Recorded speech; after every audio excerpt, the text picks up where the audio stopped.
যাই হোক, আমাদের সভা 10:30 পর্যন্ত চালাবার নিয়ত আছে। সেদিকে টাইমের দিকে লক্ষ্য রাখতে হবে। The time is the gold, উল কিলিও বিল কিলিও ইন তাক্তুল রিজিওকা ইয়াক্তুল উজিওকা। যদি সময়কে আমরা নষ্ট করে দিই, সময়ও আমাদেরকে নষ্ট করে দেবে। সেজন্য সময়টা হচ্ছে সোনার থেকেও মূল্যবান। সেদিকে লক্ষ্য রেখে অবশ্যই আমরা খুব অল্প 10 মিনিট 5 মিনিট করে বলি সময় এসে আমরা ঠিক 9টার সময়তে শেষ বক্তাকে যেন অবশ্যই তোলাতে পারি। এটা আমাদের সকলেরই। ওনার সঙ্গে আমরা 1.5 ঘন্টা পর্যন্ত, অর্থাৎ 1 ঘন্টা 30 মিনিট 10:30 পর্যন্ত ইনশাল্লাহ শুনব। এবং শেষ বক্তা, the last impression is the best impression, যার শেষ ভালো ফাজিলাতুল শেখ আব্দুল কাইয়ুম। ওনার নাম বহু আগেই লেখা আছে, কিন্তু এখনও পর্যন্ত দিতে পারেনি। 10 মিনিটের টাইম, 10 মিনিট সময়, এর মধ্যেই শেষ করতে হবে।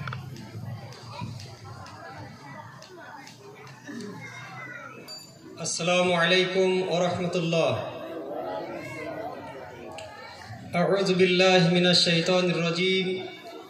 বিসমিল্লাহির রহমানির রহিম। আলহামদুলিল্লাহি রাব্বিল আলামিন।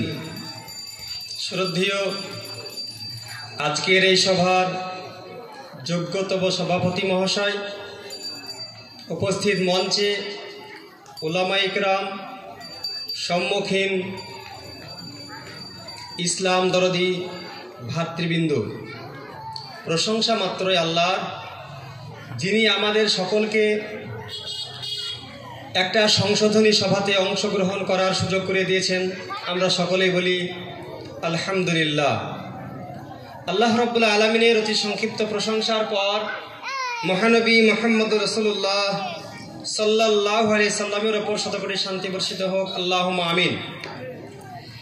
আপনাদের সম্মুখে মাগরিব পর হতে, মাগরিব বাদ হতে এ যাবৎ পর্যন্ত অতি যোগ্য আলেমের মুখ থেকে মূল্যবান কথা শুনেছেন। ওই সমস্ত আলেমের কাছে আমি একজন অতি নগণ্য, অনেকে আমাকে চিনেন। আমি আপনাদের সম্মুখে একটা শুধুমাত্র দোয়া বলবো, এই দোয়ার কিছু মানে বলে শেষ করব। এমনই একটা দোয়া যেটা আমরা প্রত্যেকটা নামাজের প্রথমেই আমরা শুরুতে পাঠ করি। আর বড় ভাগ্যবান আমরা যে এমন একটা দোয়া পাঠ করব, যে দোয়াটি, যে বইয়ের লেখক আজকেকার এই সভা যোগ্যতম সভাপতি মহাশয় নূর ইমাল সাহেব, তিনি বইয়ের নাম দিয়েছেন ইমানি দোয়া। তা আমরা যখন নামাজে শুরু করি তখন আমরা সকলেই বলি আল্লাহুম্মা বাঈদ বাইনি ওয়া বাইনা খতায়ায়া কামা বা'আদতা বাইনাল মাশরিকি ওয়াল মাগরিবি আল্লাহুম্মা নাক্কিনি মিনাল খতায়া কামা ইউনাক্কা সাওবুল আবিয়াজু মিনাদ দানাস আল্লাহুম্মা আগসিল মিনাল খতায়ায়া বিল মাই ওয়াস সালজি ওয়াল বারদ। যখন আমরা আল্লাহর সামনে দাঁড়াই, যখন সালাতের জন্য দাঁড়াই, তখন কি আমরা মিথ্যা বলি? কথা বলবেন, আমার সঙ্গে কথা বলতে হবে। আমরা কি আল্লাহর সামনে মিথ্যা বলি? কথা বলেন। মিথ্যা আমরা বলি না।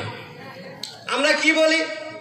হে আল্লাহ, আমি যে পাপ করেছি, আমি যে অন্যায় করেছি, আমার অন্যায় থেকে, আমার পাপ থেকে আমাকে অতটা দূরত্বে করো যতটা দূরত্ব হচ্ছে মাশরিকি ওয়াল মাগরিব, পূর্ব থেকে পশ্চিম পর্যন্ত।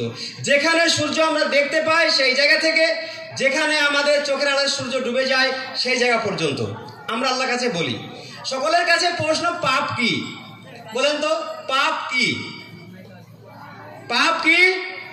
আলহামদুলিল্লাহ, পাপ হলো অন্যায় কাজ করা। অন্যায় কাজ কি?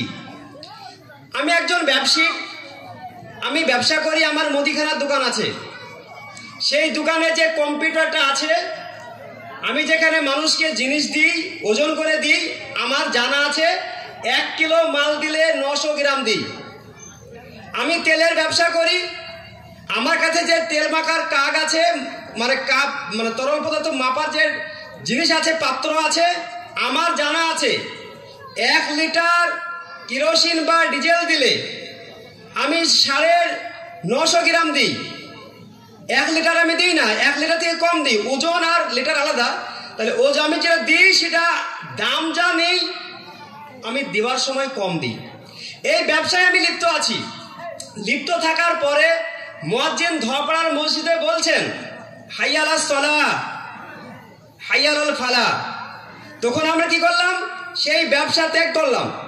ত্যাগ করে গিয়ে বলছি আল্লাহুম্মা বাইদ বাইনি ওয়া বাইনা খতায়ায়া কামা বা'আতা বাইনাল মাশরিকি ওয়াল মাগরিবি আল্লাহুম্মা নাক্কিনি মিনাল খতায়া কামা ইয়ানাক্কা সাবুল আবিয়াজু মিনাদ দানাসি আল্লাহুম্মা আগসিল মিনাল খতায়ায়া বিল মাই ওয়াস সালজি ওয়াল বারদ। হে আল্লাহ, তুমি আমার পাপগুলাকে, আমার পাপ থেকে আমাকে অতটা দূরত্ব করো যতটা পাপ পূর্ব থেকে পশ্চিমে দূরত্ব। তারপরে কি বলি?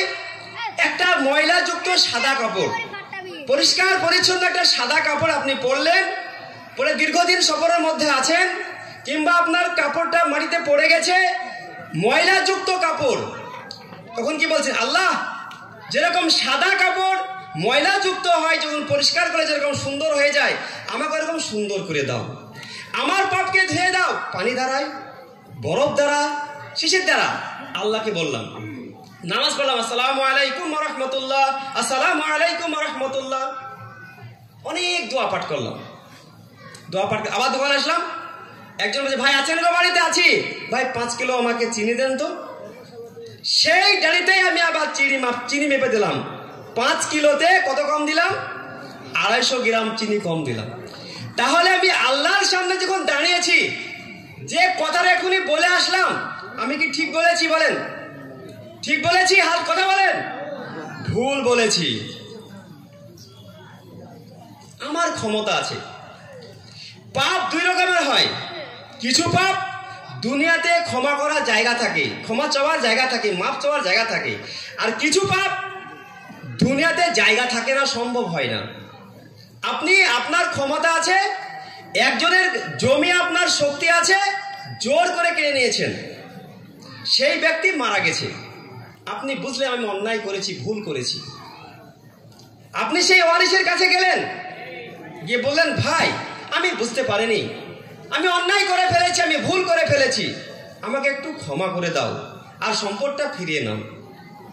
চাওয়া যাবে কিনা বলেন? চাওয়া যাবে? চাওয়া যাবে। কিন্তু আপনি 25 বছর 30 বছর আপনি ডানিতে ফাঁকি দিয়েছেন, মাপে কম দিয়েছেন, কার কাছে যাবেন বলেন তো? আপনি একজন ডিলার, আপনি কেউ থাকলে রাগ করবেন না, আমি শুধুমাত্র উদাহরণ দিয়ে বলছি।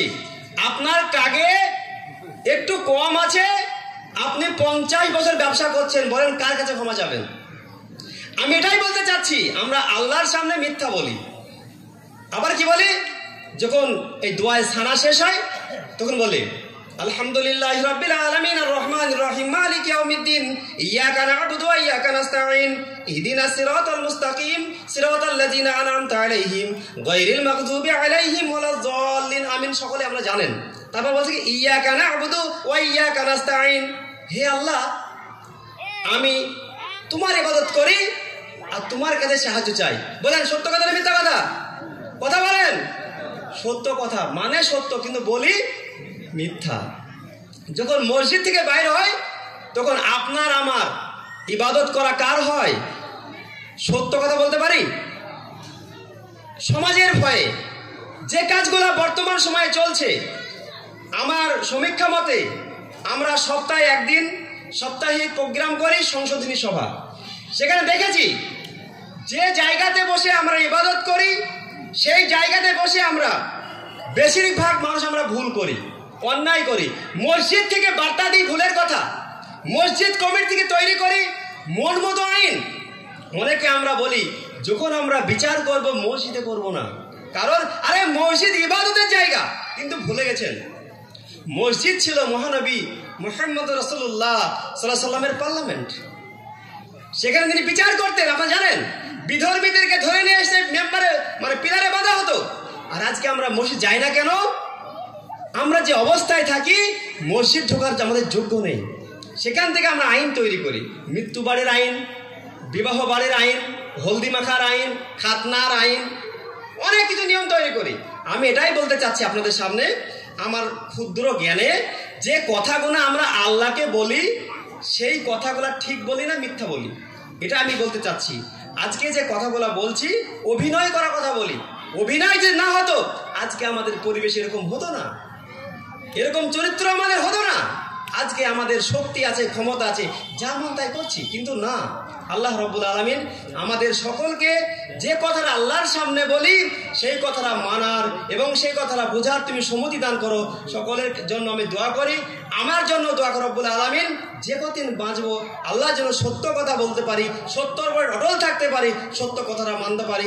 এই কথা বলে আমি আমার সংক্ষিপ্ত টাইমে অল্প কিছু কথা বলে আমার বক্তব্য শেষ করলাম। আসসালামু আলাইকুম ওয়া রাহমাতুল্লাহি ওয়া বারাকাতুহু।